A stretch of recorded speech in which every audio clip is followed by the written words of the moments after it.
구독, 좋아요.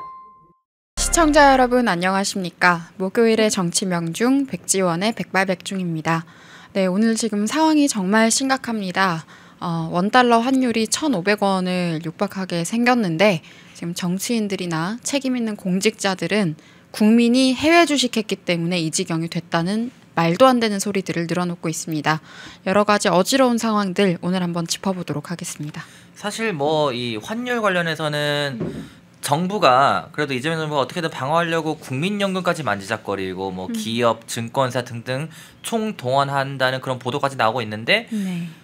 환율이 방어가 되는 듯 싶으면서도 결국 안 되거든요. 어제도 좀 이렇게 좀 하락하긴 했는데 네. 다시 1,470원대를 넘었어요. 네. 그러니까 이제 어떤 방법을 써도 이 환율 방어가 안 되는 지경까지 온 겁니다. 네. 근데 오늘 이창용 하는 총재가 뭐라 말했냐면요. 네. 아니 해외 주식 탓을 했어요. 이 사람 무슨 근거로 이런 말을 하는? 아니 그러면은 언제는 우리나라 국민들이 미국 주식을 지금만 합니까? 지금만 몰려들어서 막 하고 있는 겁니까? 언제는 미국 주식 안 했어요? 저는 너무 어이가 없어가지고 제 친구들 보면은 네. 미국 주식 개미 탓 다 하거든요. 그러니까 미국 주식도 하고 국내 주식도 해요. 다 네. 합니다. 네. 이 말을 듣고 저희 정치에 무관심한 이제 친구들인데 보면은 아니 이창용이는 왜 그런 말을 한 거냐 저한테 이제 물어보더라고요. 왜 그런 말을 한 건지. 선동하는 거죠. 네. 그냥 이게 여러분 이게 나라가요 엉망진창이어서 사실 우리가 한국은행 총재에게 기대하는 책임감과 역할이란 게 있지 않겠습니까? 각계각층에 있는 공직자들이 책임과 역할을 다하는 게 아니고 그냥 정치적으로 본인 살 길 찾아서 대충 아무 이야기들 하고 있는 거예요. 네. 엉망진창입니다. 지금 그리고 우리나라만 미국 주식에 투자합니까? 전 세계 각국에서 미국 주식 투자를 얼마나 많이 하는데 영국 금융가만 해도 그렇고 뭐 일본인들은 안 합니까? 그러면서 그 나라 환율들은 그러면 왜 정상인 거예요? 그리고 이게 또 문제가 뭐냐면 그 혓바닥 애국장님 진짜예요. 진짜 이창용 총재가 하는 총재가 오늘 진짜입니다. 보도됐어요. 그렇게 발언을 했고요. 이게 틀렸다는 게 명백히 틀렸다는 게 지금 원달러 환율만 오르는 게 아니에요. 네. 엔화, 일본 엔화, 네. 그리고 유럽 유로, 그리고 심지어 파운드도. 태국 바트, 영국 파운드 다 오르고 있습니다. 그러면은 뭐 그거는 뭐 영국 주식, 태국 주식, 일본 주식 다 사들여가지고 이렇게 된 거예요? 말이 안 되는 거잖아요, 이거는. 영국 주식을 우리나라에서 뭐 얼마나 합니까? 네. 진짜 어이가 없어요. 그러니까 이런 말을 하면 또 그대로 믿는 사람들, 김어준 방송에서 말하면 그거 보고 믿는 사람들이 있으니까 그런 거 하나로 선동하면 된다고 생각해서 저런 식의 발언을 우리가 기대하는 역할을 해야 할 사람들이 저렇게 늘어놓고 있는 겁니다. 장난합니까? 지금 국민연금 털어 쓰겠다 하더니 이제 그걸로도 안 될 것 같으니까 증권사 불러놓고 또 위압 주고 나서 그것도 안 될 것 같으니까 이제 국민 탓하려고요. 이게요 IMF 때 뭐라 그랬는지 아세요? 해외여행 많이 가서 그렇다고 맞아요. 했어요. 국민 탓했어요 그때도. 여러분 97년도 IMF 그거 해외여행 많이 가서 그렇다고 했어요. 그때도.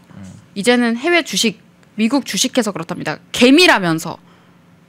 자금 규모가 개미라고 하면서 뭐 이렇게 얘기를 해요? 그러면은 다른 나라에서 미국 주식 하는데 왜 그 나라들은 달러 환율이 정상이에요? 왜 우리나라만 그래요? 그렇죠. 뭐 우리나라만 말도 안 더 되는 막 소리로. 미국 주식을 막 한 몇억 명 하나 봐요. 우리나라 인구가 되게 많아요. 본인 자녀들은 지금 한국은행 총재 본인 자녀들은 다 또 외국에 다 있잖아요. 맞아요. 참 이게 뭐 하는 짓인지. 그러니까 국민들을 바보로 아는 발언. 할 말이 없어요. 할 말이 없고 IMF에서 여러분 경고했습니다. 이재명이 돈 풀기 해서 지금 확장 재정 때문에 고물가 시대가 오고 있고 더 심각해질 수 있기 때문에 복지 제도를 완전히 개혁해야 된다라고 IMF가 경고를 했습니다.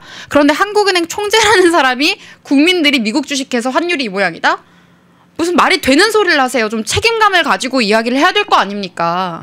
그 직위에 걸맞게 국민들이 기대하는 역할이 있는 거고 그럼 그에 따라서 책임감 있는 태도를 보여야지 말도 안 되는 이재명 정부 이야기 그냥 앵무새처럼 읊어주는 역할을 지금 하고 있는 거잖아요. 국민 탓하려고 지금 IMF 당시를 배경으로 한 드라마를 또 만들었어요. 그게 지금 방영이 되는 중이거든요. 그것도 결국에는 국민들 정서에 침투해서 은은하게 프로파간다 하는 거예요. IMF 상황이 와도 너희들 때문이고 너희들이 알아서 이겨내야 된다. 그냥 그거 지금 미리 주입하고 있는 겁니다. 올 거 알고. 네, 그 에이러브 팜님이 신조 사사게요. 이거 백지원 대변인 영상 보고 유입되신 것 같은데. 아, 네. 제가 예. 그 진격의 거인과 예. 자유의 가치에 대해서 얘기를 했는데 그 진격의 거인 영화가 중국에서 상영 금지됐었습니다. 아, 그래요? 왜 그랬겠어요? 왜 그럴까요? 네, 정보 통제하는 본인들의 현실에 대해서 그리고 자유라는 키워드와 맞지 않으니까 국가가. 근데 주제 자체가 자유잖아요. 네. 그러니까 얼마나 불편하겠습니까? 또 홍콩 사태도 있고 이랬는데. 그리고 실제로 그때 홍콩에서 집회를 하던 청년들이 진격의 거인을 좀 이용을 많이 하기도 했다고 합니다. 이건 제가 나중에 알게 됐었어요. 그러니까 제가 가졌던 문제의식과 홍콩에 있었던 청년들의 문제의식이 맞았던 거죠. 2025년에 대한민국에 있는 청년 정치인이 가진 문제의식이 홍콩이 중국에게 완전히 그렇게 되기 전에 직전에 청년들이 느꼈던 문제의식과 같습니다. 그럼 대한민국 상황이 어떻다는 거겠어요? 그리고 지금 뭐 1,470원이 이제 고착화되어 있는 상황인데 사실 1,470원 고착화되면은 이거는 비상입니다. 그리고 내년 얼마 안 남았죠. 내년 되면은 1,540원까지 오를 수 있다는 전망이 쏟아지고 있습니다. 그러면요 환율 1,500원 넘으면요 이거는 뭐 나라 뒤집어지는 겁니다. 이게 화폐 가치가 완전히 바닥으로 떨어지면 여러분 코스피가 뭐 몇 천을 간들 아무 소용이 없는 거예요. 베네수엘라 코스피 엄청 높죠? 네. 그러니까 베네수엘라 같은 경우에도 저렇게 완전히 나라 폭삭 내려앉기 전에 호황이었다면서 막 주식시장 호황이라고 그렇게 떠들어댔다고 합니다. 그래서 결론이 어떻게 되는지 한번 보세요.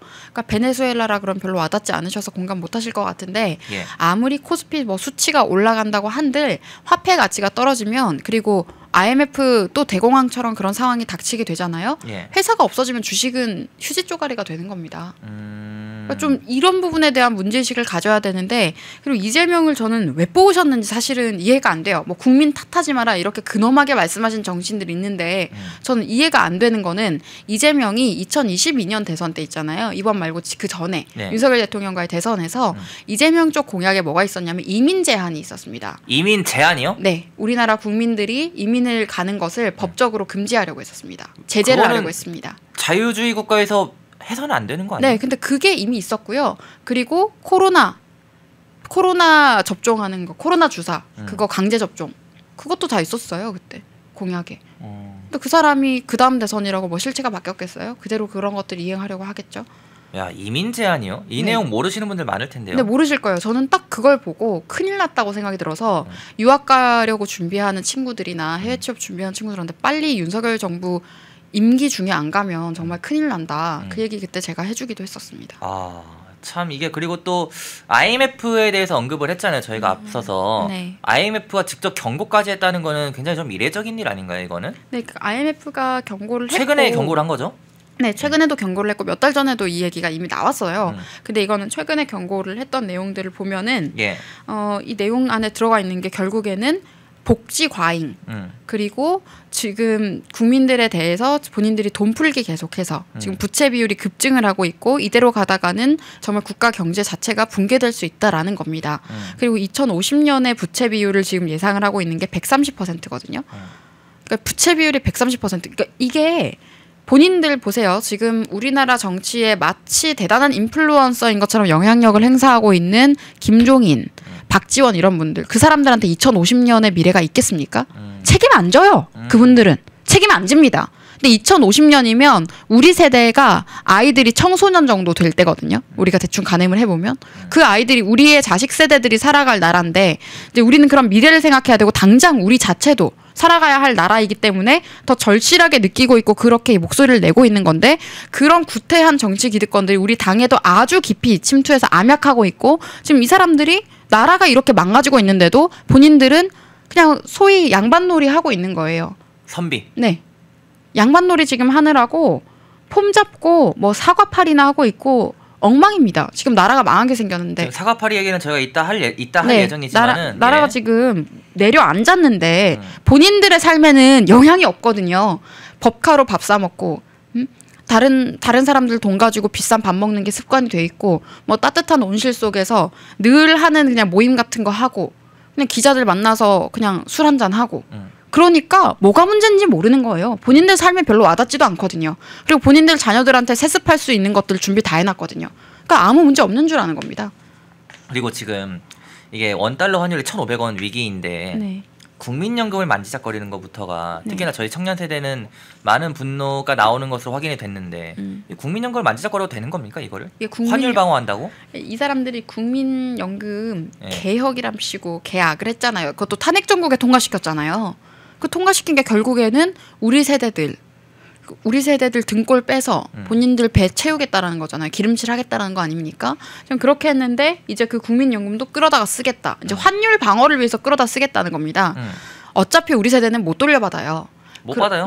지금 우리 세대가 원하는 국민연금 개혁은 딱 한 가지입니다. 이런 거 나라에서 하지 말라는 거예요. 네, 연금제도 자체를 국가에서 통제하게 해서는 안 된다고 저는 생각을 합니다. 이게 뭐 하는 짓입니까? 차라리 따로 사설 그러니까 보험처럼 그렇게 예. 연금을 들 수 있게 한다거나 예. 그렇게 해가지고 나라는 책임을 또 안 져요. 이런 식으로 해놓고 책임지겠습니까 나중에? 그때 가서 화폐 가치가 어떻게 될 줄 알고 지금도 그렇죠. 지금 바닥에 떨어지고 있는데 예. 그리고 그때 시세에 맞춰서 또 우리한테 뭐 연금을 돌려주겠습니까? 그럴 리가 없잖아요. 그러니까 이게 착취당하고 있는 거예요. 우리 세대가 전방위로 착취당하고 있는 거고 우리가 이미 태어났을 때부터 이 나라는 사회주의 국가였다고 저는 생각을 합니다. 제도들을 한번 뜯어보세요. 자유민주 국가라고 우리한테 교실에서 계속 이야기를 했지만 아니잖아요. 말이 됩니까? 지금 사회 제도들을 뜯어보면 아니잖아요. 사회주의에 입각한 제도들이 얼마나 많은데 예. 자유시장 경제를 짓밟는 제도를 지금 만들어 놓고서 그렇게 하면서 또 돈 부족하면 기업 불러가지고 증권사 불러가지고 겁주고 증권사는 왜 부른 거예요 대체? 정상이 아닌 거죠. 뭐 투자나 이런 것들에 대해서 또 뭐 알아서 적당히 조절하라고 했겠죠. 그리고 미국 투자 관련해서도 누가 얼마 하고 있고 이런 거 뭐 정보 다 공유하라고 하지 않았겠어요? 이게 그리고 국민연금 문제가 많았던 게 문재인 정부 때도 생각해 보면 집단 뭐 그때 마약했다고 논란이 또 됐었어요. 직원들 투기했다는 거, 마약했다는 거 그때 논란되지 않았습니까? 문재인 정부 때 그런 논란이 있었거든요. 예. 또 뭐 그다음에 뭐 그 문제에 대해서 정치인들 중에 물어뜯고 싸운 사람이 있습니까? 싸울 수 있는 사람들은 전부 다 공천 안 해버리고 다 날려버리고 좌파 기득권의 기생에서 해실해실거리는 약골들만 다 남겨놓고 근데 결국에 그게 본인들의 입속 챙기기 위해서 그런 짓을 했다 보니까 예. 이제 국민들의 미래는 암담해진 거예요. 미래가 없어요 지금. 저한테도 막 연락이 청년들 학생들 많이 오는데 우리나라는 이미 중국이 됐다라고 생각하는 사람들이 정말 많아요. 근데 제가 봐도 제도적으로도 그렇고 뭐 이대로 가다가는 그냥 중국 속국을 제도적으로 인정하는 수순밖에 남지 않았겠다는 생각이 듭니다. 이게 일본이랑 비교를 해볼게요. 예. 일본도 지금 이재명처럼 그러니까 다카이치 총리 전에 이시바 총리일 때 이재명처럼 돈 뿌리기를 하려고 했어요. 아 그래요? 이제 포퓰리즘으로 예. 돈 뿌리기를 하려고 그랬는데 일본 국민들의 70~80%가 집단적으로 반발을 해서 그게 무산이 됐습니다. 맞아요. 안 받겠다. 그게 제일 비싼 거라는 걸 아는 겁니다. 그래서 국민 여론이 건강하게 조성이 돼서 안 받겠다고 했고 지금 다카이치 총리가 일본인들의 입장에서 보면은 정말 제대로 뽑은 국가 리더예요. 네, 그러니까 지지율이 80~90%까지 가는 겁니다. 특히나 2030 세대에서는 90% 뭐 100% 이럽니다. 네, 예. 포퓰리스트가 아니에요. 심지어. 원칙대로 일을 처리하는 사람일 뿐이에요. 그러니까 그렇게 되는 거예요. 그리고 카리스마틱 리더십, 인물 자체가 갖는 매력이 있는 거고. 그러니까 이게 우리는 보세요. 누가 뽑혔어요? 이재명. 친중 씨에 하는 사람이 딱 뽑히는 거 보세요. 그리고 지방선거 때는 중국인들도 투표권 갖는 거 아시죠? 그리고 제가 탄핵 정국에도 계속 공유 드렸지만 중국인들이 선관위에서 투표 개표 사무원으로 일하는 거 다 아실 겁니다. 그렇죠. 그 상황이 지금 방치가 되고 있는데 무슨 미래가 있겠습니까? 그러면서 뭘 사과하라는 거예요 도대체? 뭘 사과하라고요? 중국이 우리나라한테 사과해야 됩니다. 다카이치 총리 보세요. 지금 중국 시진핑 만나서 뭐라 그랬습니까? 홍콩 인권 문제 얘기했죠. 자유민주주의 국가니까. 자유민주주의의 가치에 대해서 공산 전체주의 세력한테 정확하게 입장 표명을 웃으면서 그 얘기를 했습니다. 그리고 지금 일본 영해 침범하고 있는 이슈에 대해서도 문제 지적을 했어요. 근데 이재명 가서 뭐 했죠? 샤오미 핸드폰 어쩌고 저쩌고. 야 이거 좋은 거 맞냐? 뭐 하는 거죠? 그리고 이번에 독일 총리 만나서도 메르츠 총리 만나서도 뭔 얘기했습니까? 메르츠 총리가 지금 EU가 대중제재에 동참을 하고 있어요. 네. 관세 압박도 넣으려고 하고 있고 지금 동참을 하고 있는데 그 이야기를 이제 계속해서 추진 중이니까 메르츠 총리가 메르켈 아닙니다. 메르츠. 사회주의 독재자 메르켈 아니고요. 메르츠 총리가 지금 이재명한테 말한 거예요. 한국 정부의 대중 입장은 중국 관련 입장은 어떠냐 하니까 그 자리에서 이재명이 헛소리를 합니다. 갑자기 말을 돌리면서 독일의 통일 노하우가 궁금하다. 중국 얘기 물었는데 북한 얘기로 화답을 한 느낌인 거죠. 대답도 안 했고 대중국 입장 밝히기 싫다는 거죠. 지금 독일 정부의 입장이 중국 관련 견제 입장을 보여주고 있으니까. 근데 본인은 견제 안 하니까 그렇게 말을 피한 거겠죠. 그러면서 뭐라 그러냐면 노하우가 궁금하다. 생활정보 묻습니까? 정상회담 하는데? 뭐라고 생각했겠어요. 국가 수준을. 대한민국의 대통령이란 사람이 우스꽝스럽게 그 상황의 TPO에 맞지도 않는 알록달록한 넥타이에 연회 색깔 수트 입고 와가지고 껄렁껄렁 거리면서 거기서 노하우가 궁금하다 수준의 얘기를 하고 있으면 다른 나라 정상들이 볼 때 이 사람은 정상이 아니라고 생각하고 한국도 정상국가가 아니라고 생각하게 됩니다. 이건 정말 부끄러운 일이에요. 그렇죠. JTBC에서 뭐 따봉 어쩌고 하면서 아무리 선동해봤자 마크롱한테? 네, 전 세계가 보고 있는 시선은 이 정도 수준인 거예요.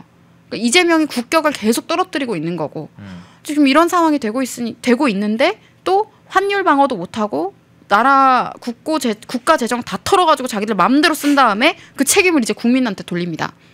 이게 미국 주식 투자하는 게 문제다라는 식의 선동성 어용 언론들의 기사들이 조금씩 나오고 있었고 민주당 지지자들이 그런 걸 띄우기 시작했었거든요. 한 달 전쯤부터. 예. 그렇게 하면서 이제는 확정적으로 한국은행 총재가 얘기를 한 겁니다.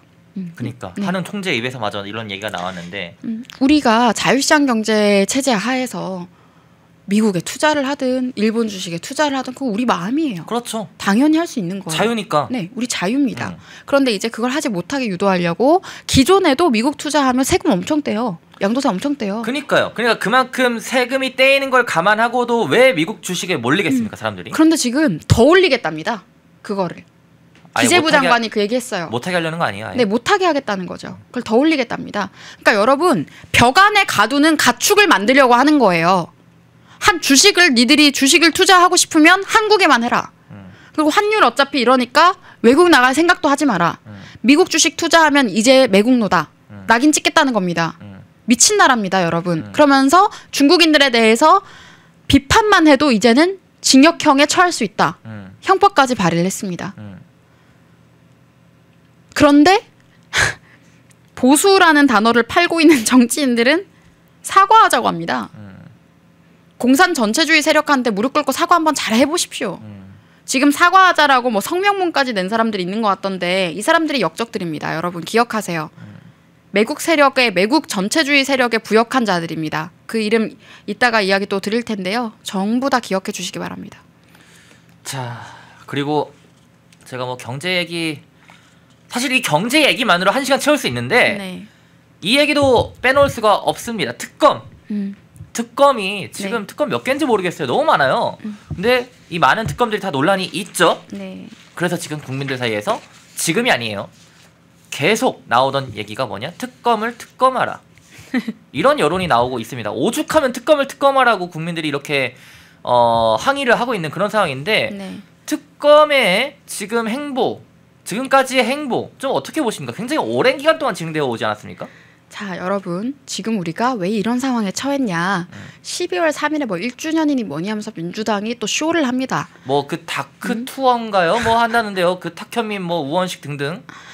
아, 진짜 다크 투어. 예, 맞아요. 다크 투어. 광복절 전야제랍시고 쇼를 했었거든요. 여러분 광복절 전야제라고 하면 우리가 NHK 새천년 NHK를 생각해야 됩니다. 네. 네, 우상호, 송영길 다 연루되어 있었죠. 네. 그걸 생각해야 되는데 국회 마당에서 광복절 전야제라고 그 세월호 노란 리본 뭐 이런 거 띄워놓고 자기들끼리 무슨 파티 같은 걸 했었어요. 네. 그런데 이제 무슨 1주년 뭐 파티합니까? 주년이라는 말을 해서 기리는 거는 좋은 일 있을 때 하는 거거든요. 그리고 제가 오늘 본 건데 아실지 모르겠는데 그런 걸 왜 기리는 거지? 함은경 알죠? 함은경. 네. 함은경 마포을 당협위원장이에요. 이 사람 지금도. 네. 무슨 의미가 있겠습니까 그게? 그 12월 3일 날 백합 헌화 사과 퍼포먼스를 하자고. 이분이 공산당 추종하던 운동권이에요. 운동권 세력이에요. 예. 최근에 올린 건지 아무튼 최근에 올렸는데요. SNS에다가 헬기가 내렸던 국회 운동장의 잘못을 씻고 스스로를 다시 세운다는 꽃말을 가진 백합 한 송이를 들고 서겠다면서 동참해 주세요 여러분 이러면서 글을 올렸습니다. 이 함은경 국민의힘 마포을 당협위원장이요. 제가 분노를 참을 수가 없는 게 한동훈 체제 때 한동훈 비대위 때 이런 공산당 추종하던 좌파 세력들 그런데 민주당 주류에 끼지 못한 떨거지들이 다 들어왔어요. 그때 생각해 보세요. 그 무슨 영주 그 의원 민주당 의원 그 사람 김영주 부의장 왜 데리고 온 거예요? 도대체 우리 당에 왜 데리고 온 거예요? 공산당 추종하던 사람들 이 사람들도 같이 화염병 던지고 미국 대사관 테러하고 뭐 그런 거 같이 했던 사람들 아니에요? 사상 교육하고 막 지하실에서 막 김일성 글 읽고 그런 사람들이 우리 당에 왜 있습니까? 애초에 당협위원장 또 왜 하고 있어요? 지금 현직 당협위원장이에요. 마포을. 근데 당협위원장도 참 의미가 저는 크게 없다고 생각합니다. 정말 투사로 하셔야 될 분이 이번에도 안 되신 분이 사실은 그 양천 같은 경우에도 제가 말씀 안 드리려고 했어요. 뭐 다른 지원하신 분들도 많습니다.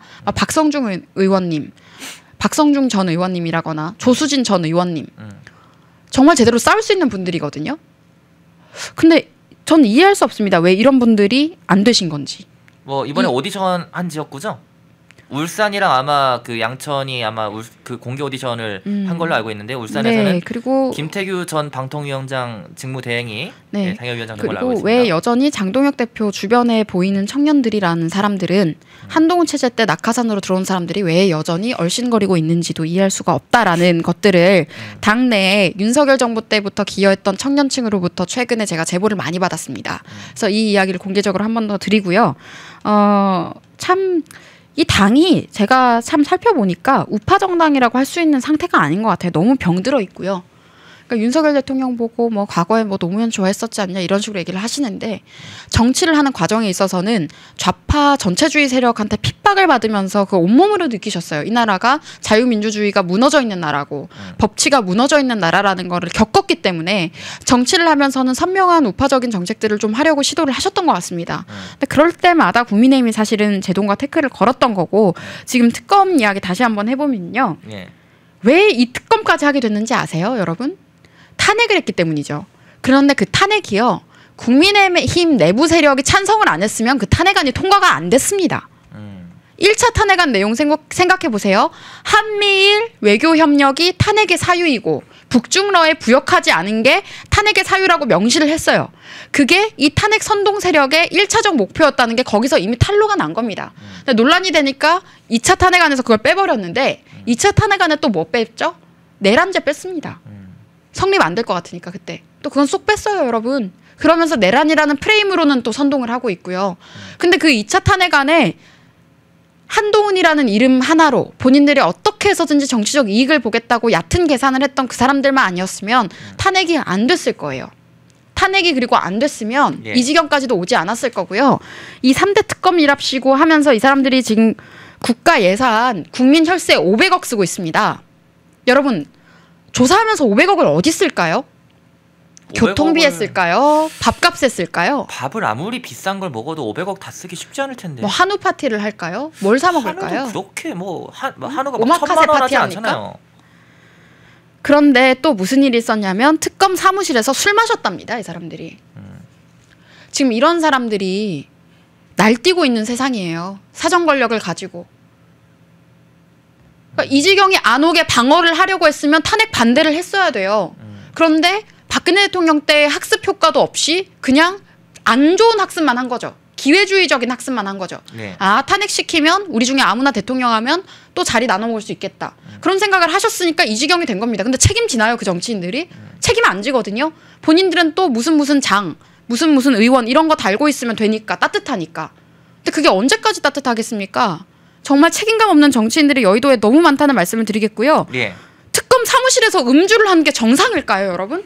국민 혈세를 가지고 지금 김건희 특검이라고 하지만 김건희 여사 겨눈 그 특검 결과 안 나오니까 계속 연장하고 김건희 여사의 이름을 가지고 계속 부정적인 선동만 하고 먹잇감 삼아가지고 그리고 이 특검 기간 연장을 누가 시켜주냐면 승인을 대통령이 하거든요. 그러니까 이재명이 계속 특검 기간 연장 시켜주고 있어요. 그렇게 하면서 엄플 용도로 지금 쓰고 있는 겁니다. 기세 등등하죠, 아주. 정치 권력을 등에 업은 세력이니까요. 그렇게 해서 지금 국민 혈세를 500억을 왜 쓰고 있는 걸까요? 결과도 나오지도 못하고 그리고 그때 해병 특검 해야 된다고 그렇게 난리를 했었는데 그것도 별로 결과가 안 나와가지고 지금 그리고 특검이 특검을 압수수색하는 일도 있습니다. 내란 특검이 김건희 특검 압수수색했습니다. 저도 뭐 하는 짓인지 모르겠어요, 그게. 그게 뭐 자기들이 정보 공유 받는 차원에서 절차상 그렇게 했다고는 하지만 특검이 특검을 압수수색하는 그런 기행까지 우리가 봐야 되는 거예요. 그러니까 이 사람들이 제도를 가지고 놀고 있는 거고 윤석열 대통령 그때 공수처가 관저에 들어갔던 장면 여러분 다시 떠올려 보세요. 그 경찰들이 때로 몰려가서 그 장면 밤에 좀 기괴하지 않았습니까? 그런 의지로 마약 카르텔을 좀 소탕을 해보지. 그런 것들은 안 하면서. 그러니까 나라가 지금 국가가 정상국가 상태가 아닌 겁니다, 여러분. 너무 안타깝지만 정상국가 상태가 아닌 거고요. 제가 유독 이번 주에 뭔가 방송에서 화를 많이 내는 것 같다. 뭐 감정이 조금 많이 이렇게 된 것 같다라고 말씀을 해주시는 분들이 있는데 예. 진짜 지금 나라 망했어요. 우리 세대 입장에서는 미래가 없어요. 그래서 이민 나간다는 뭐 지인들이나 이미 나간 사람들도 있거든요. 왜 말려야 되겠어요. 지금 말릴 수도 없는 상황이죠. 더 나은 미래가 있다고 우리가 얘기할 수 없는 지경이 이미 됐고. 그런데 제발 저는 뭐 사과 타령하면서 본인들 양반놀이 하시는 분들한테 말씀드릴게요. 10대들한테 부끄러운 줄 아세요. 10대들한테 부끄러운 줄 아세요. 당신들이 우리 10대, 20대들의 미래를 갉아먹으면서 양복 입고 양반놀이 하는 시간 늘리고 계신 겁니다. 좋으세요, 그렇게 하시면? 공산 전체주의 세력에 부역하시면서 무슨 장이라고 이렇게 어디 가서 대접받고 이런 놀이 하시는 거 좋으세요? 그렇게 하면서 지금 민주당 악법 하나라도 절실하게 막아보셨습니까? 국민들이 매일매일 악법 반대한다고 그거 입장 달고 그런 거 다 하는 거 아세요, 혹시? 그렇게 해서까지 국민들이 하고 있는데 청소년들도 그런 것 때문에 지금 두려워하고 있는데 아무 책임감도 없어요. 매일 늘 하던 기자들이랑 술 밥 먹는 거 그냥 그런 거나 하고 다니시는 거지. 지역구 체육대회 가면은 그냥 태평성세인 줄 아시고. 그런 사람들이 근데 정치를 왜 해야 될까요? 그분들 중에 당명 떼고 개인의 이름으로 국민한테 선택받을 수 있는 분 몇 명이나 되겠습니까? 그리고 지난 지방선거 때는 대선 승리 덕분에 윤석열 대통령 대선 승리의 후광 덕분에 당선되셨던 기초의원부터 지자체장들, 네, 자체장들, 광역 자치장, 예. 특히 부산의 박형준 시장 같은 경우에는 예. 본인의 이름으로 만약에 출마하시면 당선되실 수 있겠어요? 무소속으로 당선되실 수 있겠어요? 사실 홍준표 시장님 생각을 해보면 무소속으로도 당선되셨던 분이잖아요. 물론 지금 대선 이후로 또 여러 가지 말 때문에 좀 지지를 많이 잃으시긴 했지만 어쨌든 뭐 그렇게 할 수도 없는 사람들이 그냥 기회주의적으로 이런저런 말하는 거 본인들 나중에 질 것 같으니까 미리 남 핑계 대놓는 거 아니에요? 그거잖아요. 윤석열 대통령이 지난 대선 때 탈당해 주셨잖아요. 더 이상 이런 걸 가지고 싸우지 말라고 탈당해 주셨잖아요. 그리고 그때 사과요? 그때 하셨잖아요. 그때 비대위원장 김용태 비대위원장 그때 사과했잖아요. 그렇게 해가지고 후보한테도 사과시켰잖아요. 대리사과. 대리사과 왜 하는지 모르겠어요. 본인들이 뭐 얼마나 더 뛰어났다고 선민의식에 쩔어서 대리사과까지 할 수 있다고 생각하시는지 모르겠지만 그렇게 해서 어떻게 했습니까? 졌잖아요. 대리사과 했던 선거 다 졌잖아요. 근데 지금 대리사과 또 왜 해야 됩니까? 왜 하시는 거예요 도대체? 그 목적이 뭐예요? 미리 핑계 대려고? 지선 지고 나면은 사실 다 윤석열 대통령 때문이다 하려고? 그게 민주당 논리랑 뭐가 다르죠?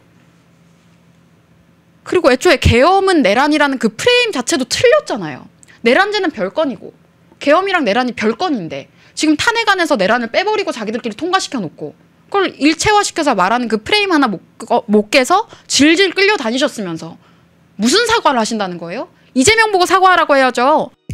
펜앤마이크에서 추천하는 영상도 보고 가세요. 다른 영상도 즐기시려면 구독 버튼을 꼭 눌러주세요.